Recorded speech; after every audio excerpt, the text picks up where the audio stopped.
This might be the stupidest thing I've ever done in my life.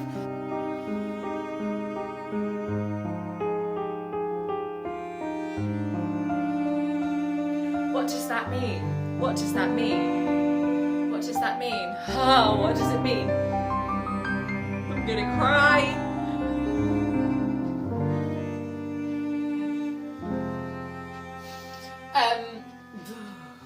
God. Hello. Hi. My name is Hannah, and 6 months ago I decided to do something stupid. I decided I was gonna read a book from every country participating in this year's Euros 2024 football championships. In itself, not a stupid thing to do. Quite nice. Read a lot of books from a lot of different countries. Because of who I am as a person, it's been challenging. Turns out I really don't like having to read things. But by the by, I thought, hey, I'll read a book from every country and then I would use my reading to predict the winner of the Euros. Unfortunately, 6 months ago, Hannah didn't actually put any thought into how I would actually do that. So today, Hannah has sat down for 20 minutes and thought, we've got a vague plan, fuck it, let's just film it, because I don't want to overthink it. So here we are. I'm gonna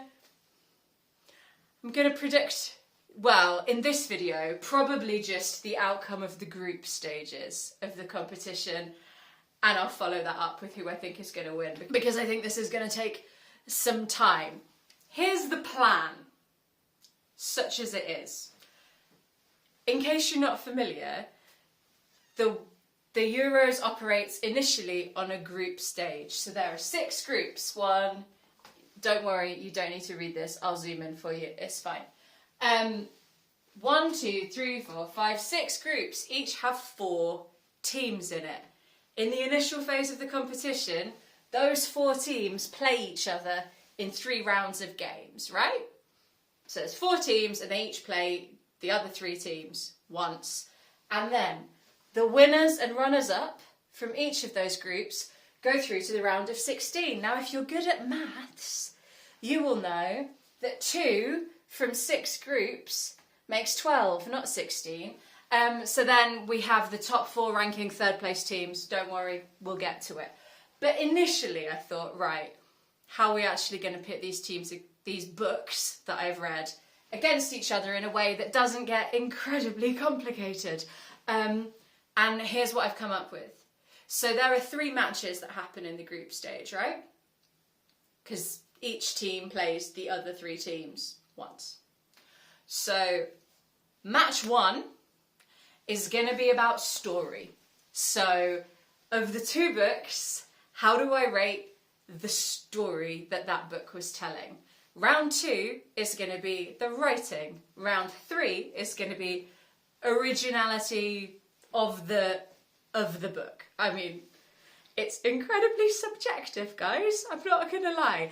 I can also promise you now, there's gonna be absolutely no consistency, and I'm doing the whole fucking thing on a whim. So if you're watching it being like, oh, how come you gave that one 2 and that one 4 when you talked about that? I'm not here for consistency, okay? Because we all know vibes is what wins football matches, right? So that's the plan. That's the plan. I think what's going to happen is I'm going to film in chunks because I will lose my mind and my phone might explode. So, unrelated, but those 2 things might happen. So, my clothes might change, the lighting state might change. Just go with it. We're going off the cuff here. And let's see if we can do this. So I will briefly tell you what each of the books are about. We're going to go group by group. So we'll do all of the matches in Group A, Group B, Group C, Group D, so on. So that you don't have to hold that many books in your head, and so that I don't have to hold that many books in my head. So, right. Fuck it, let's do Group A. Okay. Group A. In Group A, we have Germany, Scotland, Hungary, she's already losing it, and Switzerland. So, the books that I read for these countries. For Germany, I read Dance by the Canal by Kirsten Hensel, which was translated from the German by Jen Kalea. We're obviously not going to go into full reviews of these books because who's got the fucking time? But this is a literary historical novel. It's set in East Germany, follows a young woman's life as she kind of goes on a reverse rags to riches journey. It's very short. That's that book. For Scotland, I read Poor Things by Alistair Gray, and if you want to know my extensive thoughts on this book, there is a video linked down below where I read this book and then watched the adaptation, the film adaptation. This book was published in 1992. It is a riff on Frankenstein. It's about a young woman called Bella Baxter who may or may not be the body of a adult woman with the brain of a baby. It's about sexism and gender and science. It's very cool. Hungary is The World Goes On by László Krasznahorkai. This is translated from the Hungarian by Ottilie Malzett and George Zsertis. This was first published in 2013. It's actually a collection of short stories, which, if you don't know me, is a bit for me, but we'll get to it. These are very, very introspective, very intelligent short stories that are very, very odd, very inward looking, very much about the human psyche. That's all you need to know for now. And the final one is Homo Faber by Max Frisch, which is translated from the German by Michael Bullock. This is the oldest book in this group. It was first published in 1957. It follows a man called Walter who is an engineer and believes everything should be empirical and logical. He believes in pure rationality, and slowly, over the course of the novel, increasingly bizarre circumstances lead him to question that. Those are the books. Into round one. Reader, I have a pen. Okay, so in round one, we are doing story. And I'm going to preface this by saying I could come up with some kind of rubric whereby I actually work out quantitatively what the scores should be. But honestly, I think this is already quite complicated, and really, who the fuck cares? This is just a bit of fun. So I'm just going to vibe it based on how I think the two books in the match pair against each other on each of the criteria. I'm pulling numbers out of my arsehole based on my feelings, and I'm sorry if that offends the empirical rational you, okay? That's what we're doing. So, first one is Germany. So, Dance by the Canal v Scotland. Poor Things by Alistair Gray. Okay, I mean, Poor Things by Alistair Gray is one of the best books I've read this year, so spoiler, that might do quite well. Story-wise, the story of Dance by the Canal wasn't awful, it just was a little bit thin, and it's quite hard to pit something that's more like a novella length against like a really kind of like in-depth and chunky book, but it's 4-1. It's 4-1, sorry. Okay, the next one on story, we have The World Goes On by László Krasznahorkai versus Homo Faber by Max Frisch. Well, how do we judge the story in a collection of short stories? I mean, some of the individual stories did really stand out, and the collection as a whole did sort of have a framing narrative to it that did take you on a bit of a journey. I think someone who got on better with short story collections might have grappled better with the story arc that the author was going for there, but I think there was story there. In fact, there were loads of stories there. I'm going to give it a 2. I'm going to give it a 2. So they've scored 2. Congratulations, Hungary. What are we going to do with Switzerland? So at first, I absolutely loved the narrative beats that were happening in Homo Faber. I thought it was really, really interesting and quite funny and quite surreal, and it lost it for me towards the way, so sort of started strong, but then waned. And you know what? I think it's a draw, 2-2. So that's the end of round 1. So barely any time. It's absolutely fine.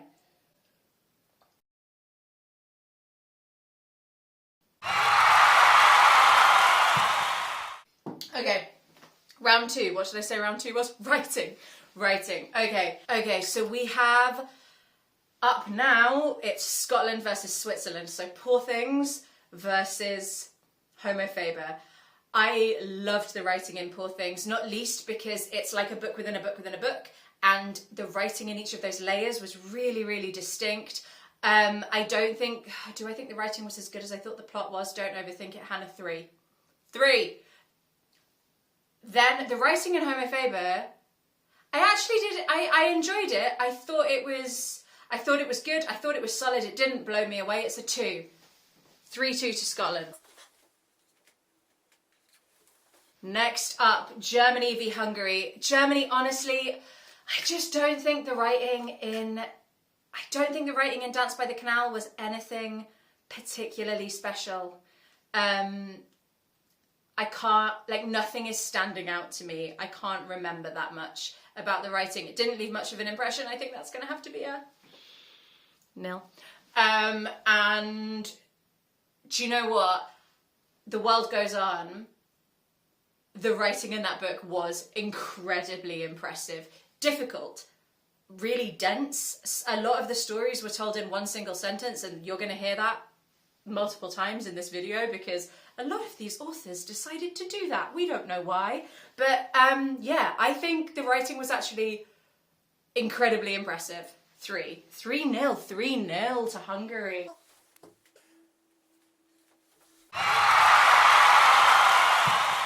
Into the final round. It's looking good for Scotland and it's looking good for Hungary, but they are going to be up against each other in this round, so let's see. So round 3 is about originality, and first up we have Switzerland versus Germany, and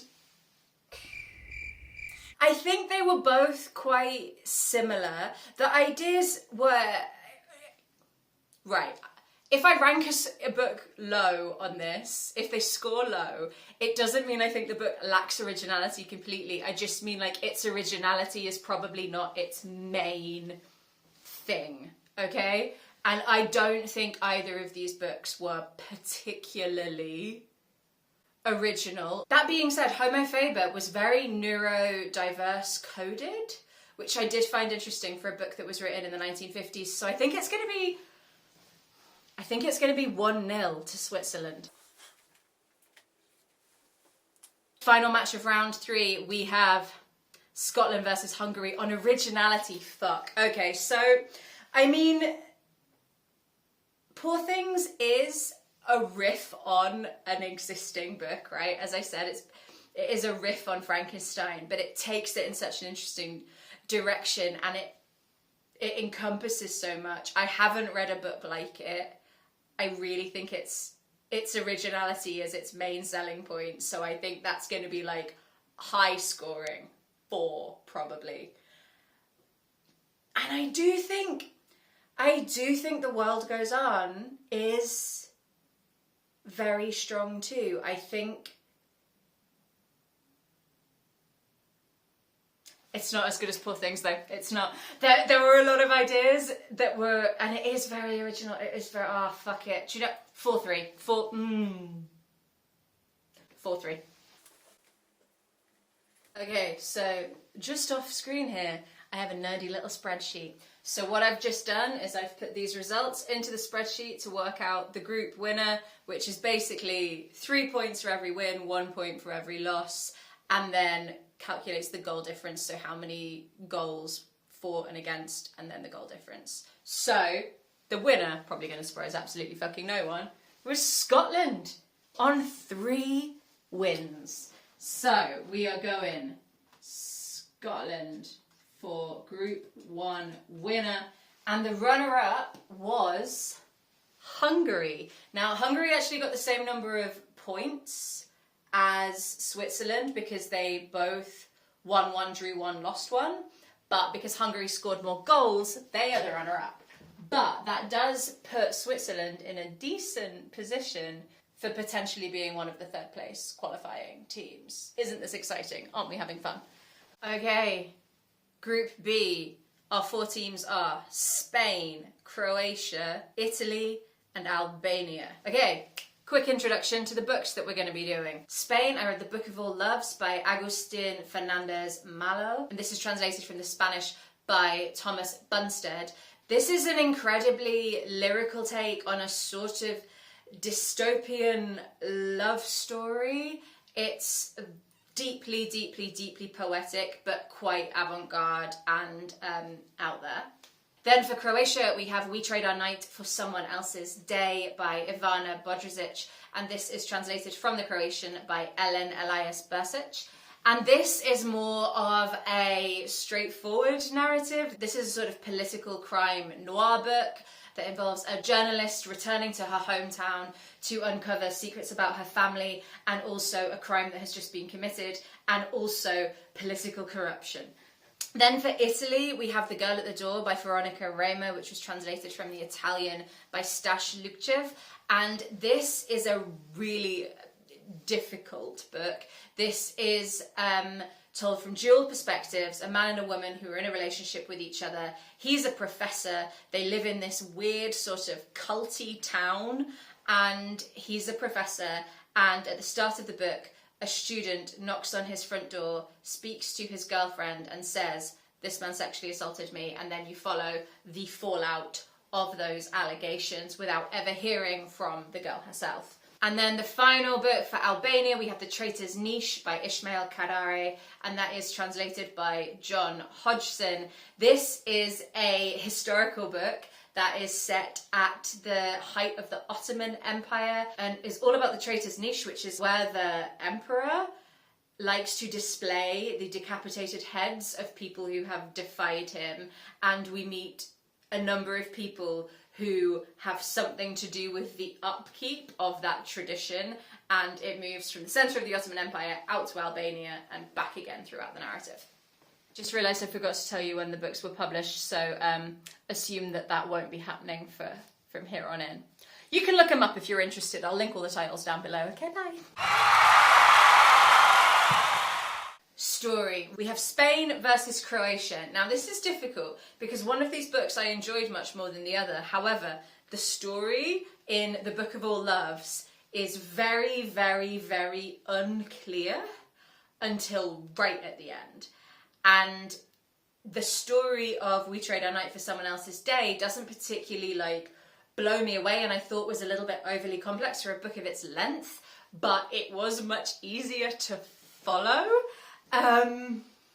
What does that mean? What does that mean? What does that mean? Oh, what does it mean? Tutu. Our next clash is going to be between Italy and Albania, so The Girl at the Door versus The Traitor's Niche, and I apologise if I say that word really inconsistently. Is it niche or niche? I never know. Anyway. Story. Okay, so The Girl at the Door is much more kind of internalised. It's very much about the emotional fallout. There's not a huge amount narratively that happens. So I don't, but it was a really interesting approach to the story, but does that come under originality? Don't overthink it, Hannah. We're going to give it a 2. It was solid. It didn't not have story, and I do remember scenes from it and things that happened, so that's good. So we'll give that 2, and then, oh Christ, I actually liked the story in The Traitor's Niche. I just couldn't tell you what it was. But I did like the way that it moved. I like how we followed people, but again, not a huge amount happening in many of these books. Is it nuts to go 2-2 again? Fuck it. It's all to play for in rounds 2 and 3.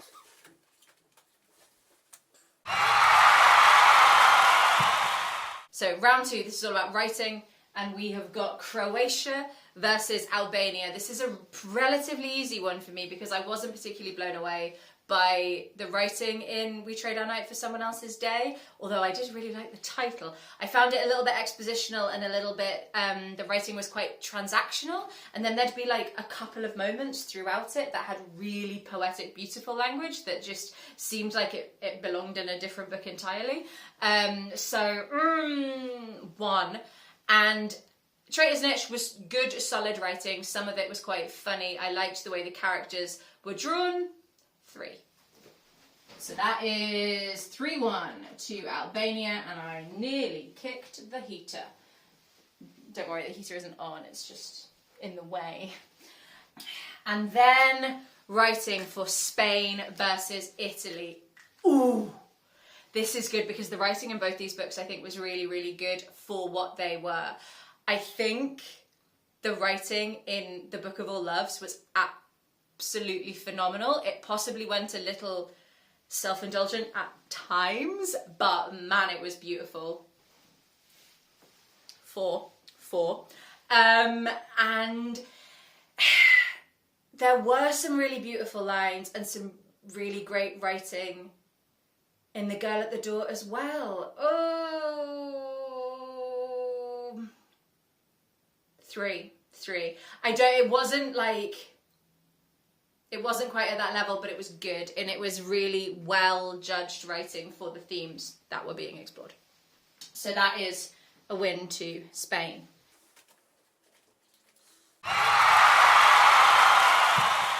Okay, final round, still looking quite close, all to play for. So this again is on originality. We've got Croatia versus Italy. So this is we trade our night for someone else's day versus The Girl at the Door.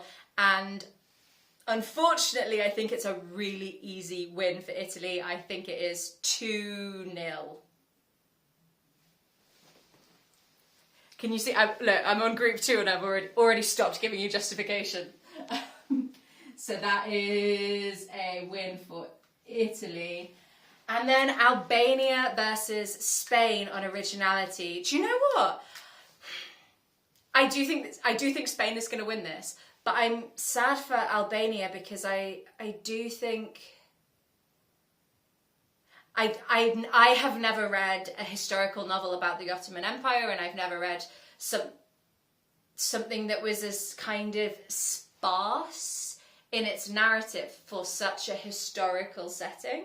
So I am going to give that a 2, but The Book of All Loves is absolutely bonkers and I've never read anything like it for. Okay, to my spreadsheet. Right, so that means Croatia is out. I don't think that's going to particularly surprise anyone. And I also don't think it's going to surprise anyone that the winner of that group is Spain. And the runner-up is actually Italy. So this came down to goal difference again. So Italy and Albania had the same score overall. So it came down to goal difference. And there was only 1 goal in it in terms of the difference. So Italy are the 2nd place. But again, like Switzerland in the previous group, Albania have a shot at ranking 3rd place. So fingers crossed for Albania. I'm gonna go have my dinner. Group C. Group C. We have in Group C, Slovenia, Denmark, Serbia, and England. So, the books. For Slovenia, we have Blind Man by Mitja Kadare, which was translated from the Slovenian by Rawley Graw. This is a kind of political satire literary fiction about a editor who accidentally on purpose becomes involved in a very corrupt government and it all gets a bit silly. Then we have, for Denmark, we have The Employees by Olga Ravn, which is translated by Martin Aitken. This is, spoiler, a book that I really liked. This is a kind of literary sci-fi that is set on a spaceship. It is told through a series of witness testimonies to an event that we don't have the context for as we're reading the book. But we do know that the testimonies are being made by a mixture of humans and humanoids about some kind of thing that has happened, and the testimonies are part of an internal investigation that's being conducted to work out what happened. And good lord, the book I read for Serbia was The Attic by Danilo Kic, and I just have to tell you, translated by John K. Cox. absolutely no fucking memory of this book. I think I read it in March, and it is... Oh, that's my dog. Hey, baby, you gonna come in? Okay, hi. You're not gonna like it because the door's gonna be closed. Hey, Pickle, are you a good boy? Do you wanna lie down? Can you lie down? Don't knock the camera. Oh, God. You better. Sit. Then lie down. Good boy, okay. Yeah, do you want to go out? Okay, that was really fun, thanks. Bye. What was I saying? Oh yeah, the attic, no memory. This is a kind of like... All I remember is the guy called himself Orpheus, but it didn't actually have much to do with Greek myths. And it was kind of like a navel-gazy, intellectually coming-of-age book. I didn't particularly like it. I got nothing. I got nothing. And for England, so obviously, like, I am English for my sins, and I read quite a lot of English books, so I just took the first book that I read this year in English. So this is The Call by Edith and Zangwill, which is a Persephone book, so a sort of forgotten classic. And I read this, I think I finished this on New Year's Day, so it has been a hot minute, but it is about a young woman who is a chemist, and it's her journey towards becoming a suffragette. Those are the books. Into the rounds we go. Okay, first up we have Slovenia v Denmark. Round one, remember, so this is on story. So, Blind Man has more of a followable plot, but the story of the employees is cooler. But neither one is really about the story. 2 on the employees, I don't give a shit. Then we have Serbia v England. Okay, so remember this is The Attic versus The Call. Hands down, The Call. The Call actually like has a very, very clear character progression, a good, solid narrative to follow. I'm gonna call that 2-0 because honestly, no fucking idea about The Attic.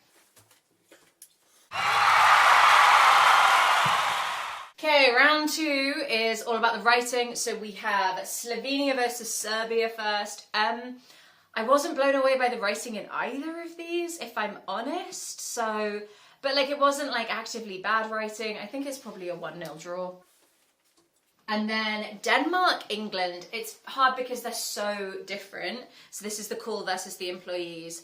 And I do think, like, The Call had that kind of, like, classic 20th century witty sort of English prose that you kind of would expect from books from that era. And it was, like, it was good, it was engaging, it was funny. The writing in the employees was sparser, but it was often about what wasn't being said. And overall, I think it was more effective, but both sort of lent themselves well to the themes of the book. 3-2 to Denmark.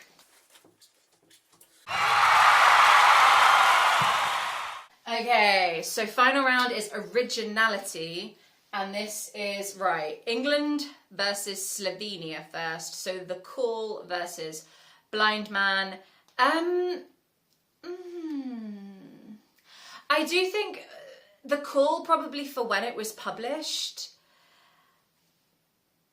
and for dealing like so explicitly in women's reservations about the suffragette movement and then coming on board with that, I think that was probably like kind of radical for the time.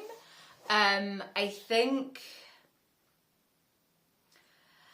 his Blind Man, I mean, it's not unoriginal, but it is kind of like blending in with a few other books that I have read for this challenge. So I'm gonna make that 1-0 to England. And finally, we have Originality Denmark versus Serbia. So this is the attic for Serbia versus the Employees by Olga Ravn, and Olga Ravn is going to trounce this completely. It's 4-0. 4-0, because like I haven't read a book like The Employees before. It's very cool, it's very weird. I absolutely loved it. 4-0, there we go. Okay, she's picking the pace up. She's picking the pace up. Right, to my spreadsheet. Okie dokie, gang. Absolutely no surprises there. Denmark won with The Employees, so that was the winner. And England came second.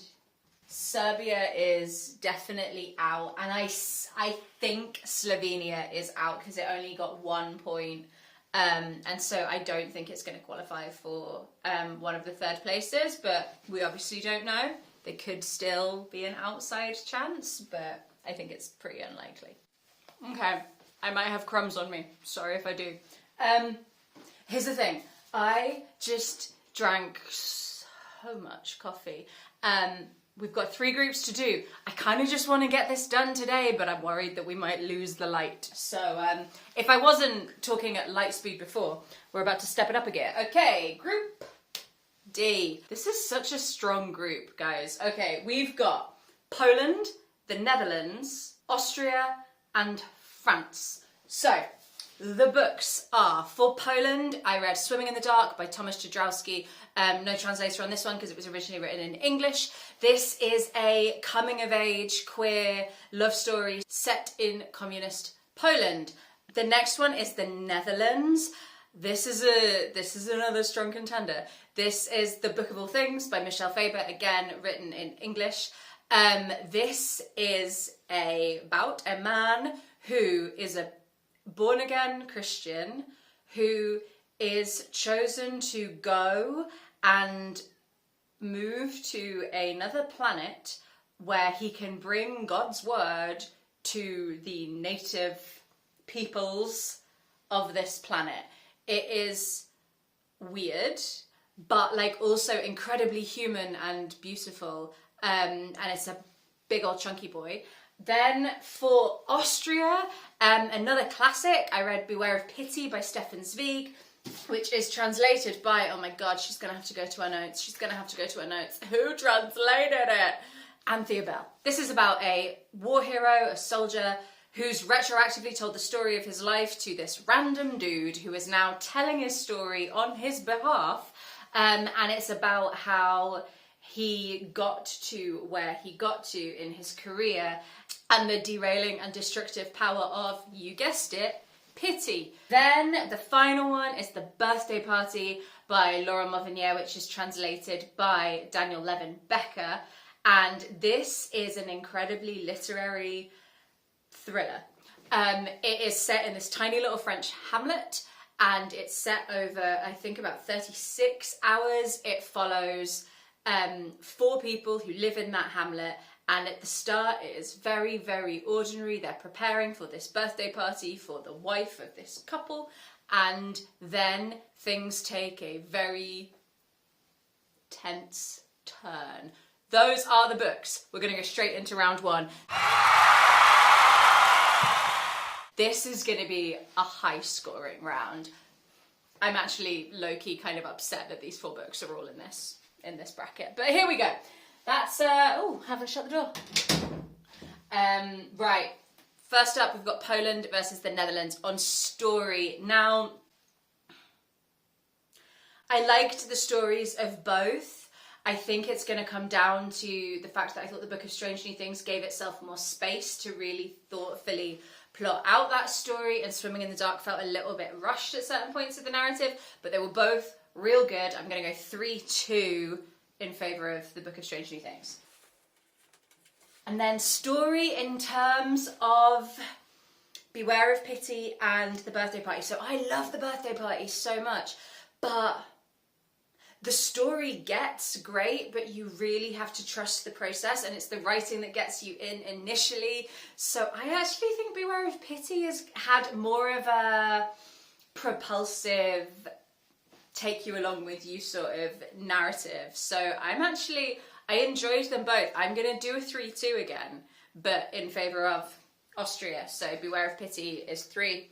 And the Birthday Party 2, which I'm so surprised at because I thought the Birthday Party was going to absolutely storm it, but here we are. Right, writing. First up, we've got Poland versus Austria. So this is Swimming in the Dark versus Beware of Pity. I thought both were really well written. I thought Swimming in the Dark is more of a poetic sort of writing, whereas Beware of Pity was, I mean, it wasn't not poetic, it was still lyrical at points, but it was a bit more kind of, it had a bit more of a sense of humour. So again, being problematically inconsistent and incredibly subjective, I actually think I'm going to give that to Beware of Pity, but it's very close, maybe 2-1, maybe 2-1. I do feel bad for Swimming in the Dark though, it doesn't deserve to have lost in 2 rounds. Right, Netherlands versus France. This is right. Okay, because the world building in the Book of Strange New Things is extraordinary, including like the way he writes about the language that these people, these Oatians, speak on this planet is just like straight up impressive. The Birthday Party does this incredibly impressive thing where it like stretches out time and there's these really, really, really long sentences that sort of try and capture the way that you experience life in both like past, present and future at the same time. And that was so impressive. I'm gonna cry. 4-4, fuck it.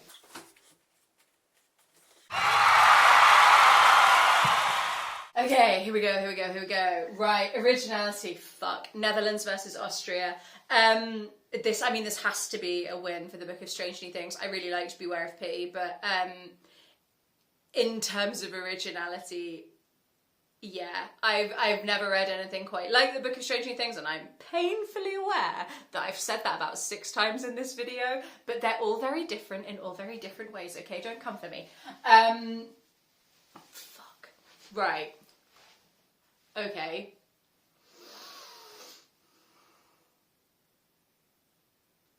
I'm gonna go 3-1 to the Netherlands.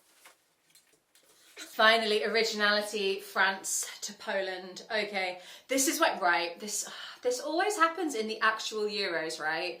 Where like there's just like a really strong group and you end up with like a really good team going out, but I can tell you right now, Poland is going out with no points because like, for originality, it's got to be the Birthday Party. I enjoyed Swimming in the Dark, but it wasn't a million miles away from similar books. It was beautifully done, but originality was not the foremost thing with that book, and so it's gonna be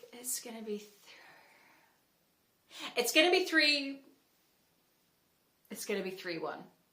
Did I just do 3-1? I did. Fuck it, it's gonna be 3-1.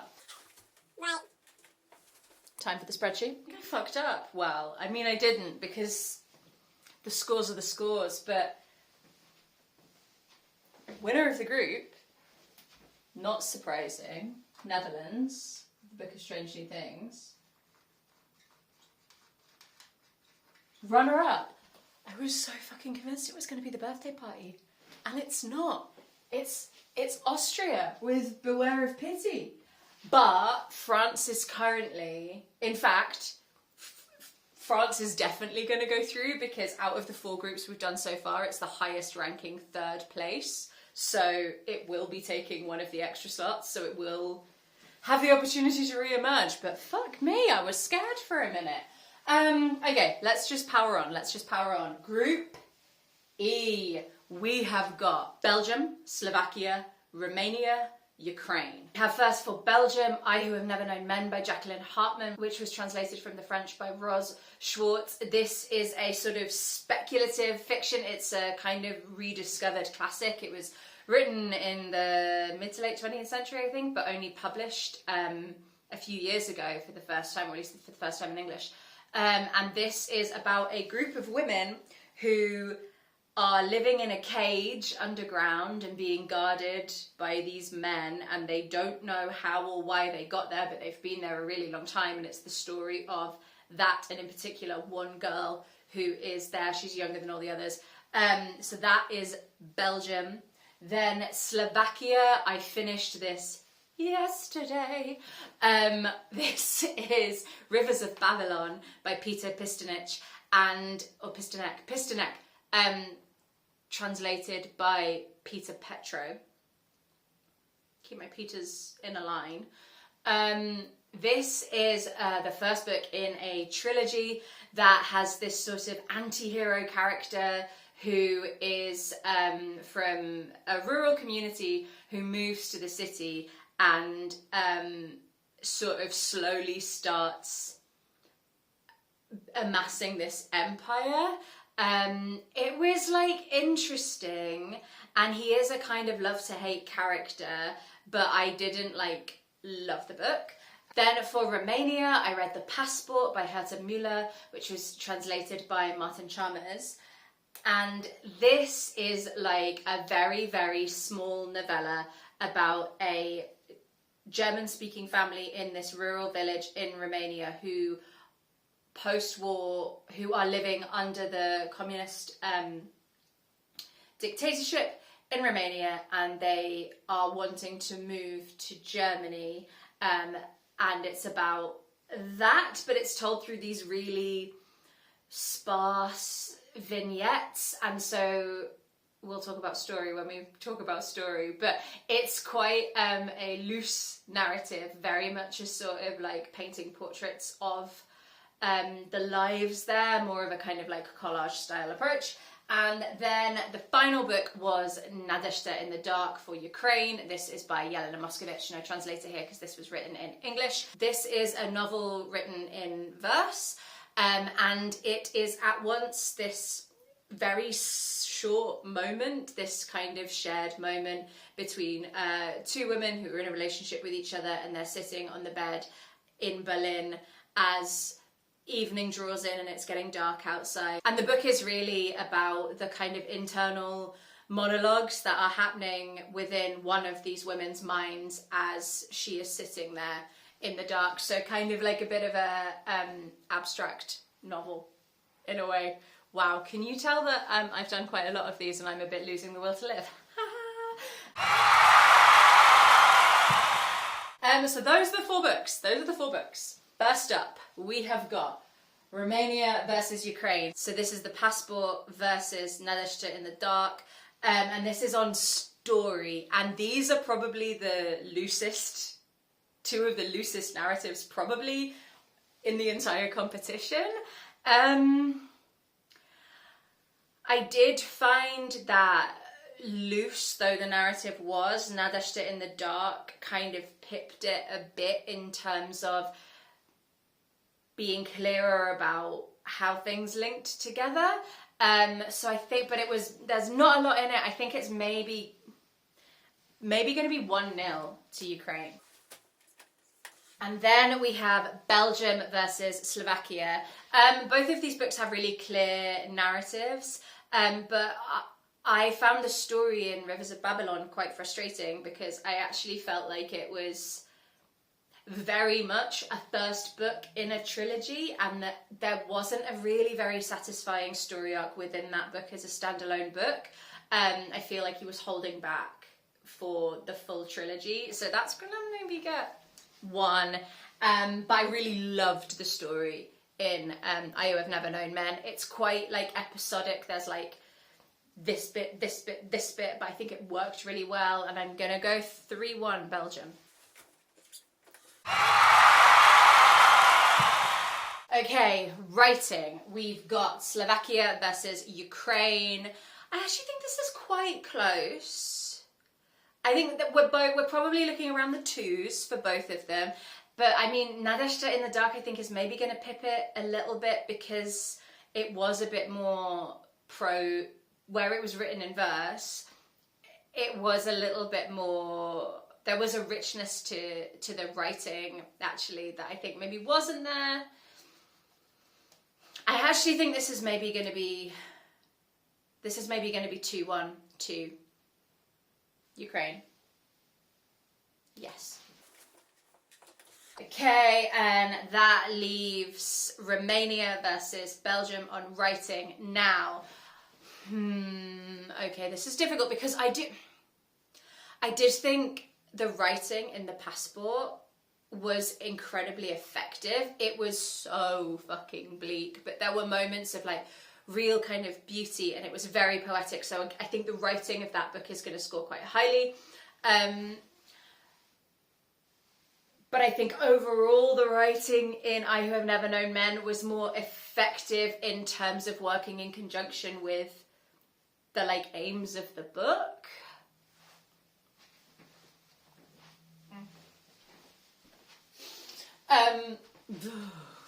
God. Don't think about it too long. Don't think I've already thought about it for too long. 3-2. I Who Have Never Known Men.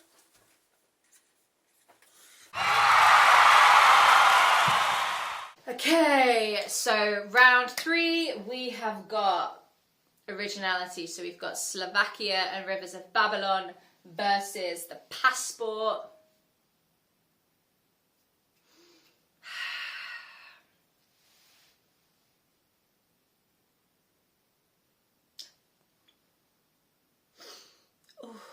I'm very indecisive in this round, aren't I? 2-1 to Romania in the passport.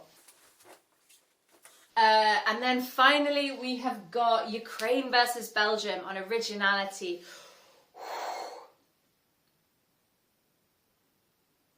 It's Christ. So I'm leaning towards Belgium with I Who Have Never Known Men, because the way it was written, while it wasn't as, you know, like obviously out there, like it wasn't a verse novel, I do think the story was really captivating, and particularly I really liked the way it dealt with psychology. It reminded me of other books that I've read, but this book was written before those other books, so I'm going 3-2 to Belgium. Okay, right. Spreadsheet time. Okie dokie. I don't think this is going to be a very surprising outcome. Belgium, I Who Have Never Known Men, won all its matches, so that is the winner of Group E. And then in second place is Ukraine, which means that Slovakia is out because it didn't win any of its matches. So bye-bye Rivers of Babylon. And Romania with the passport is still potentially in contention for that third place. It actually has just ousted Slovenia, which was sitting in the wings. But Slovenia definitely out of the running for the third place.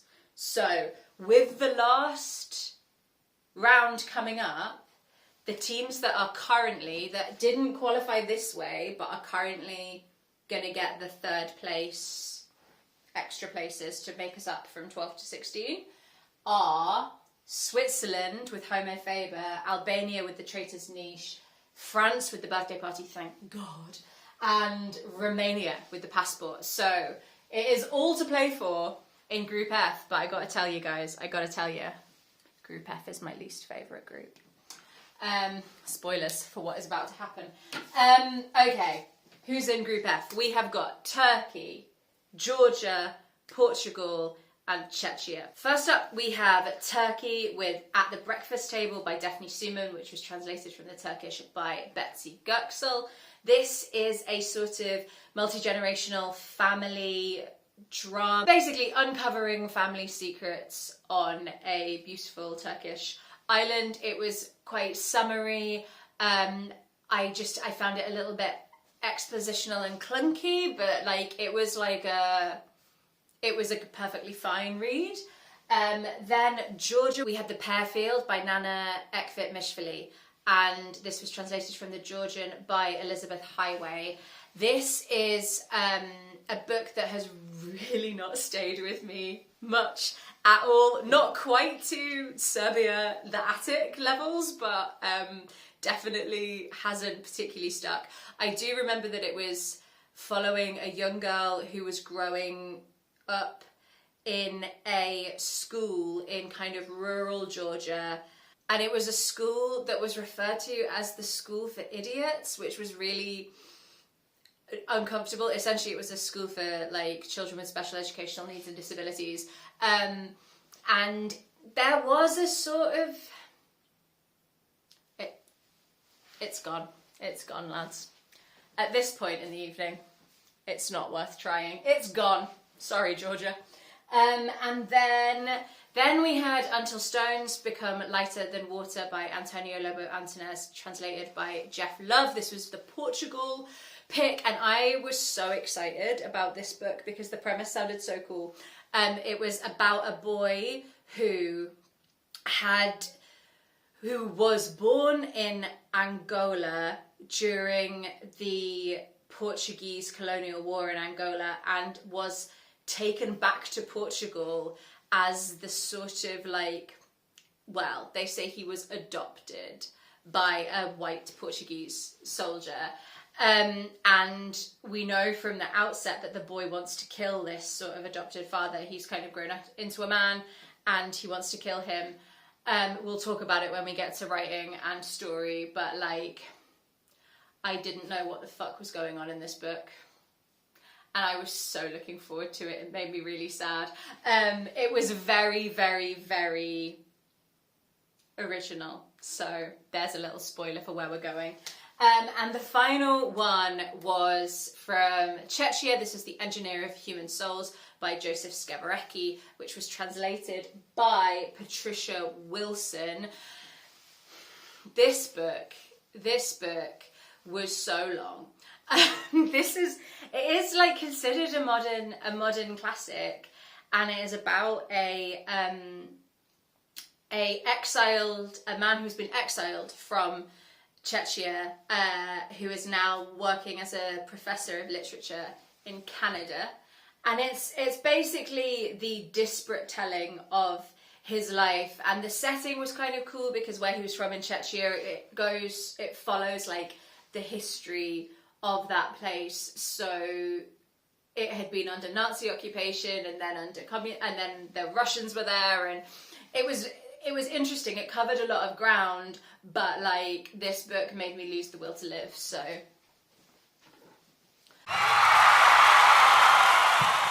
we've got At the Breakfast Table for Turkey versus The Pearfield for Georgia, and we're on story now. And do you know what, like the story of At the Breakfast Table was like a solid story.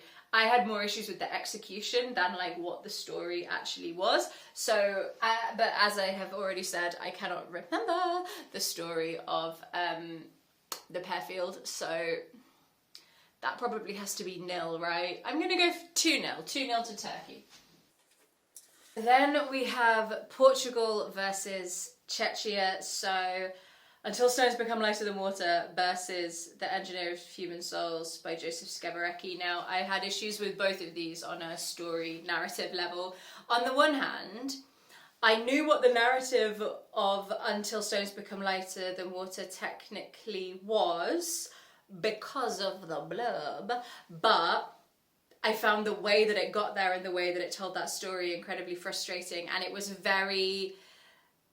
we didn't have any like punctuation or sentence endings. It was incredibly fluid and incredibly difficult to ground yourself in the story, and we kept flipping between perspectives and flipping between like time periods. And I know this sounds more like a writing thing, but ultimately it's a story issue because it meant I didn't know what the story was and I actually could not work out what was happening, which is a big fat 0. And then, do you know what? There were elements of the story in The Engineer of Human Souls that I liked. It was just that it was so long And I had got so bored of it and frustrated by it that I wasn't paying enough attention by the end in order to fully grasp what I'm sure there was an overarching thing happening there narratively, but I was too pissed off by the end of this book to bother. Oh my god, I've left my grumpy ones right for the end. This has not worked out very well, has it? It's 0-0, guys. I'm sorry.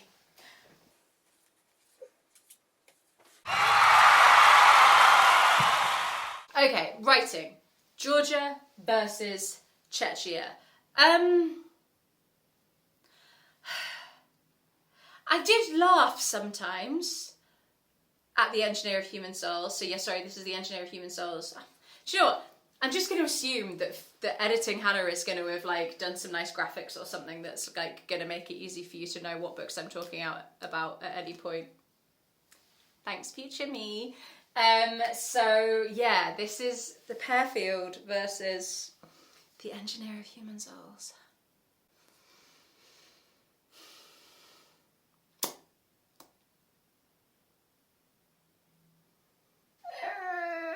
It's just the writing was 1-1. It was just like, it was fine. Then we have Turkey versus Portugal on writing. Now,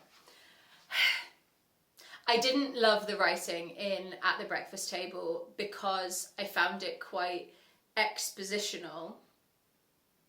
And on the extreme flip side, I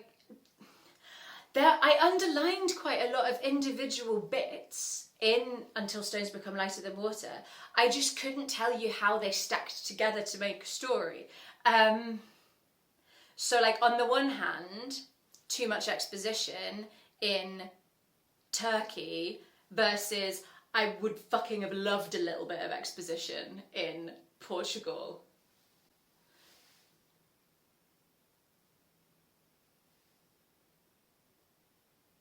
Ones each. Oh no. Right, final round. We're down to originality. We've got Czechia versus Turkey. I do feel like this has to go to the Engineer of Human Souls. It was like a much more, maybe not original, but it was a much more ambitious sort of undertaking, and the way it was told, while I didn't find it super effective for me, I do think he was doing a lot in terms of how that story was structured and the themes that were in there and relating it to like the books that he was teaching as a lecturer. So like there was stuff happening. It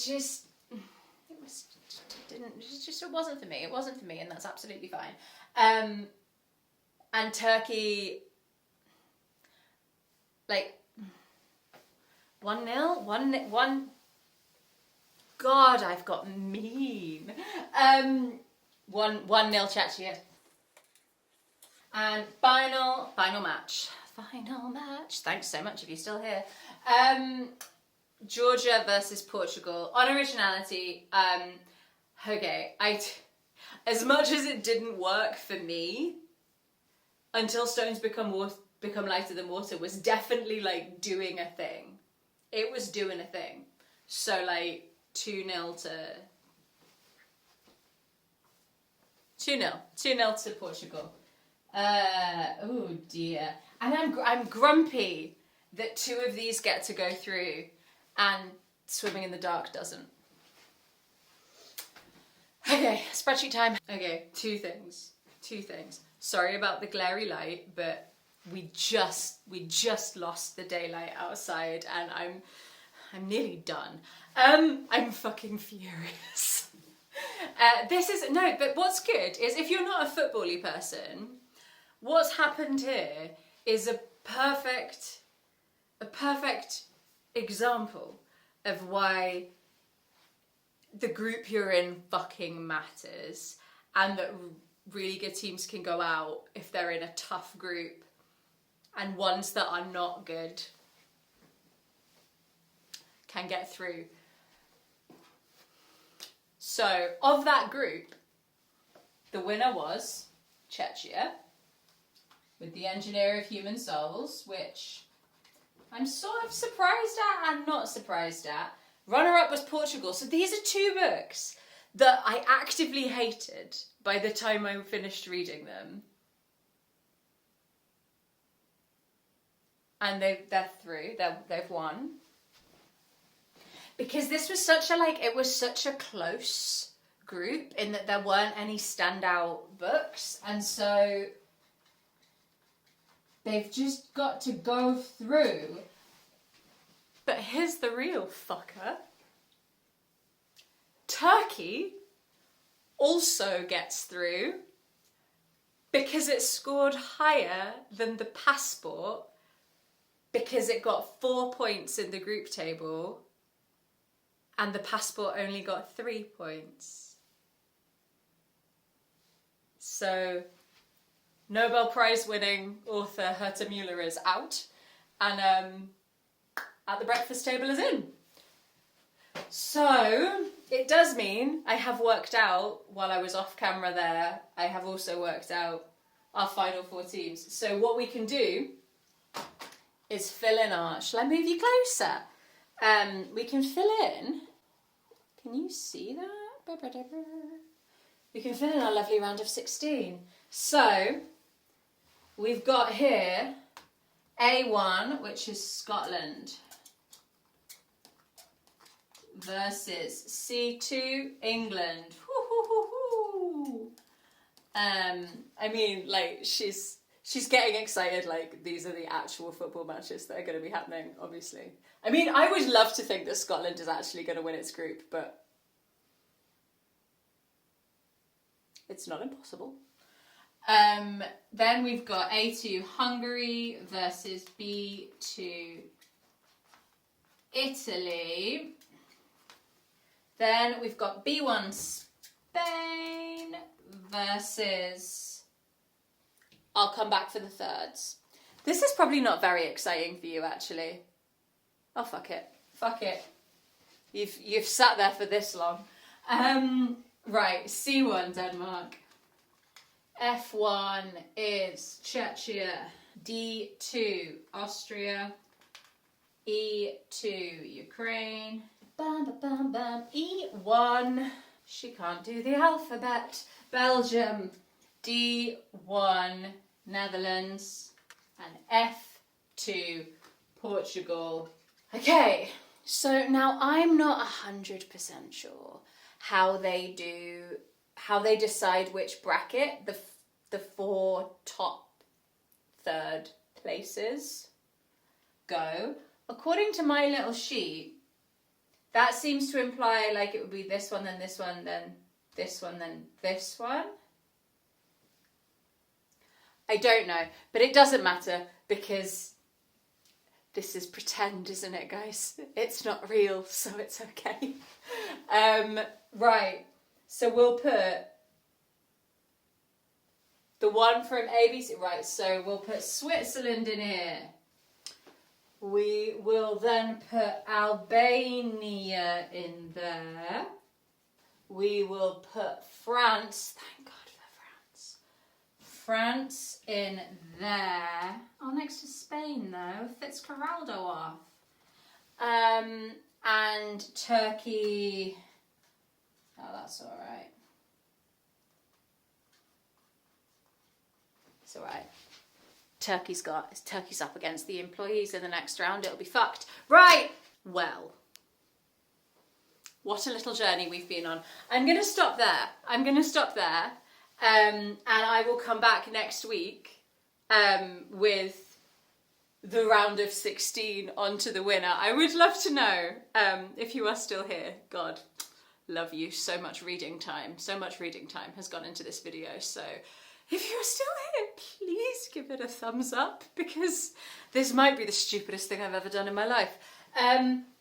But yeah, I will be back next week with the remainder. I'm going to work it out probably like in the next couple of days, because I am going to put a bet on my winner to win before this kicks off on Friday. So by the time you're watching this, I will probably know who my winner is, but you will have to check in next week. Look at me doing a trailer. Check in next week with the next video to find out who I'm actually going to crown. But here's a little whistle-stop reminder of the teams that have made it through to the final 16, according to me.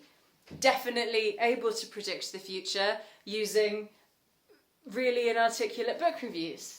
Yeah? Right, Scotland with Poor Things, England with The Call, Hungary with The World Goes On. See, this is checking to see how many of them are actually up here. I promise I'm not going to look at my notes. Italy with The Girl at the Door, Spain with The Book of All Loves, France with The Birthday Party, Denmark with The Employees, Turkey with At the Breakfast Table, Czechia with The Engineer of Human Souls, Switzerland with Homo Faber, Austria with Beware of Pity, Ukraine with Nadeshda in the Dark, Belgium with I Who Have Never Known Men, Albania with The Traitor's Niche, Netherlands with The Book of Strange New Things, and Portugal with Until Stones Become Lighter Than Water, and thank God it's up against a strong one in the next round. Okay. This has been silly and fun. I hope you've enjoyed. I would love to know in a comment down below what you think is going to win based on how I've spoken about the books already. I would like to know if there have been any surprises, any upsets for you. If you have been reading along with this challenge, I think there's only been a few people who've done it, but that's absolutely fine because it's bonkers. And like those of you who have been doing this challenge, oh my God, I love you, you're insane. Let me know how your teams are faring. How do our final 16s differ from each other? And oh my God, love you guys. I'm gonna lie down.